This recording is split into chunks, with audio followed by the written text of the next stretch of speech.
Rev up your engines!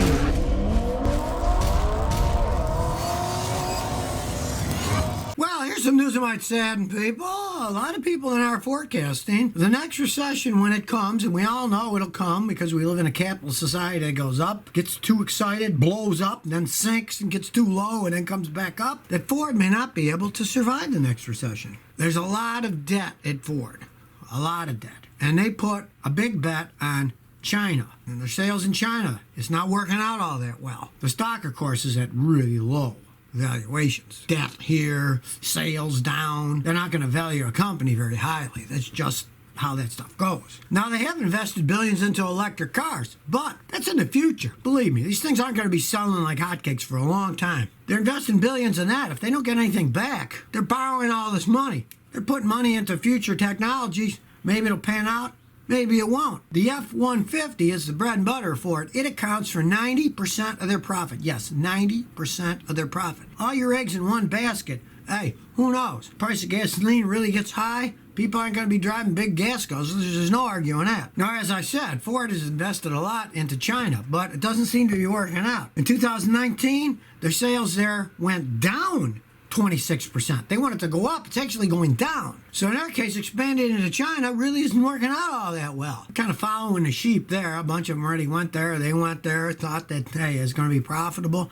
Not necessarily so. Just because everybody else is doing something and you follow in, it's not that great in the business world to follow people. It's better to lead. Now, Ford barely survived the last recession. I believe that the stock went down as low as 67 cents a share. It's at $6.26. For a big company like that, it's pretty low stock valuation. Factored in the billions in debt, sales not going good in China, that's not going to make the stock go up for sure. And like everything else, if there is a recession, all the boats sink. All the stocks will go down. And if it gets low enough, it wouldn't be surprising if it went bankrupt. That would not surprise me in the least. These big companies, they may be big, but they make a lot of mistakes, and then when a mistake is made, it just builds and builds and builds and builds with more and more money, not a small thing to repay. They put billions in electric vehicles. That doesn't pan out. It didn't pan out. There's money flushed down the toilet. Things may not be looking very good for Ford going into the future. All that profit's coming out of their trucks, and if something happens and people stop buying them, it's never good to put all your eggs in one basket. Well, since they're not making Fiestas and Focuses anymore at Ford, and you see they got that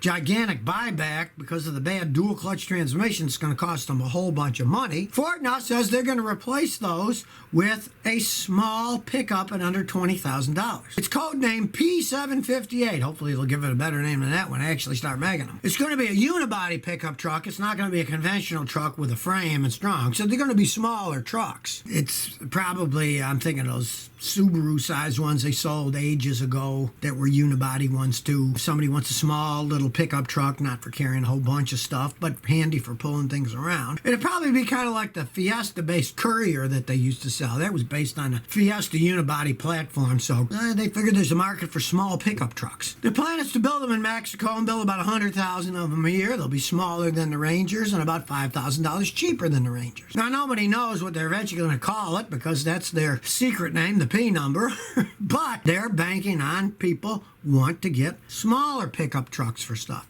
Now, to me, that's kind of logical. Maybe they're making a good move here because they keep making everything bigger and bigger and bigger and bigger. My son's got an old Toyota pickup truck. It's an old Tacoma, and that's when they made them small, and he likes it small. The new ones are much bigger, cost much more.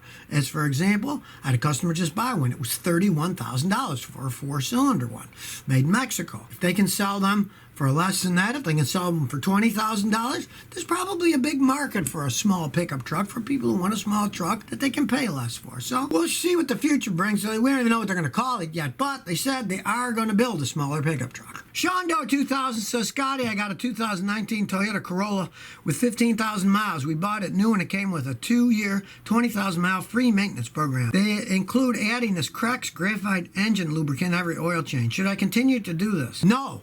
I'm surprised they did because Toyota doesn't advise throwing any additives into their oil systems, especially on a new vehicle. Now, it's only got 15,000 miles on it, so any damage or anything, but no, I would not continue adding it. I don't know who was doing it, why they were doing it. it. You change with modern oil. They're really well made. They last a long time. There's no reason to put additives in them in a new vehicle like that. I'm wondering why they even did it. So Scotty, hope all's well. Do you know if there's any confirmed cases in the Houston area? Well, yeah, there's some in Harris County. I did make a video the other day to show people how they might be able to kill viruses in their car using an ozone generator. But that's handy because it gets rid of smells. It would also kill bugs that are in your car, bed bugs, cockroaches, ants, whatever. And you do it with the windows rolled up with nobody in the car, so it doesn't hurt anybody. So if you're worried about stuff like that, keep things clean. There's no arguing that. You know? This hysteria about it kind of amazes me. Why are people getting hysterical about something? It's every year the regular flu's conking out 45 to 65,000 people. So I really don't understand this mass hysteria about it. I mean, the other day I went to the store and the toilet paper was all gone. Now, why are people buying toilet paper from Target? That I don't understand at all. Yeah, but that's people for you. They get into mass hysteria, and then all kinds of crazy stuff starts to happen. Dodgeram 100 says, Scotty, can you please tell me the best year model designed to buy for a luxurious car? Luxurious cars, you always pay more for luxury, but it's a relative term. Now, Lexuses are great, but so are Toyota Camrys. My advice is, drive some of those. I rented a Camry a few months ago. It was very luxurious to me. I see nothing wrong with buying one of those. You know, they last forever. Now, if you can afford a Lexus and you get one that's a few years old and shave a bunch off the original sticker price, that's a great way to go. You know, they're good luxury cars. They're well made. Doesn't matter what year. But you don't want to go too luxurious because then they get expensive. Even with the Lexus, do not buy one with a V8 engine. They cost more money to fix when they break. Do not buy a hybrid version. They cost a lot more money to fix when they break. So if you get a normal, non-hybrid, non-V8 Lexus, they generally are really well-made cars that can last a long time. But so are the Camrys, you know? It just depends on what you mean by luxury. If you mean ride and stuff, the Camry's fine. Moman says, Scotty, what do you think of Alfa Romeo cars? Oh, they're typical Italian vehicles. You know, they look great, very sexy-looking vehicles, and they're usually zippy. They're very fast, but they fall apart like a Chinese motorcycle, like Rodney Dangerfield used to say. They pulled out of the United States ages ago. Now they're selling them again, and I just read that they'll probably pull out again with Fiat pulling out, too. I believe Fiat owns Alfa Romeo now. They're high-tech Italian sports cars, and they look great. Like I say, they ride great, but boy, they just fall apart and cost a fortune. You can buy used ones dirt cheap in the United States. No one in their right mind would buy a used Alfa Romeo, so the price of them just plummets. You can get them real cheap, but, you know, unless you want a beautiful lawn ornament sitting in the driveway, I don't advise buying one. 88 Crawler says, Scotty, I heard the mention of an Emmy Award. Where is it? I hope it's not lost in your garage. Maybe you can display it in the kitty pillows. Yeah, like a little bit less than 2 decades ago when I was working on CBS TV, I won an Emmy for interactive car talk host. Because that was for answering questions on the internet like I am right now, and for making videos on the internet to show people all about their cars. The funny thing is, I still have the Emmy, but they're so cheaply made. And they got wings, the 2 wings broke off. You know, they're hollow inside, and they're just coated with stuff. They're not solid, they're just cheap pot metal. Doesn't cost much to make those things, obviously. I got a ladder around somewhere, but the 2 wings on the back have broken off. But I'm still helping people out, you know? I mean, I went from TV to the internet, and that was the best thing that I ever did, because on TV, you're only going to help the people that are watching the broadcast TV there, and once it's off, it's off. But here on the internet, you can watch it forever all over the world. And, I mean, if anybody's having it broadcast out in outer space, they can see it in other planets after a few years traveling out there. So I like the internet better. It's much more interactive. I can help people out faster. I can answer their questions better. I can make videos that I know people want to know about information and not be blocked by advertisers on television who said, you can't say that because we spend a lot of money advertising with you and you can't say our cars aren't any bad. Hey, if they're bad, I'm going to tell you here. D. Wartman 5301 says, Scotty, I'm looking at an 06 Toyota Sienna all-wheel drive, 235,000 miles, doesn't need oxygen sensors, tires, wheel bearings, asking $800. Is it a good buy? Not with all that stuff that's wrong with it. Here's the thing. Somebody's selling a vehicle. They say it needs this or that. You have no idea what it actually needs. Say you plug in a scan tool and it's got codes for the oxygen sensors. Well, those are all PO codes.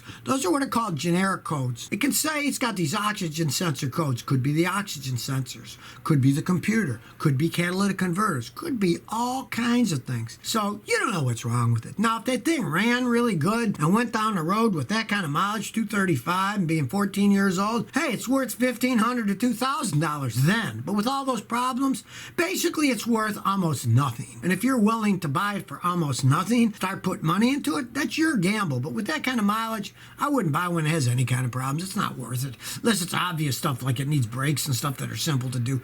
That could get very expensive. I wouldn't touch it. So if you never want to miss another one of my new car repair videos, remember to ring that bell.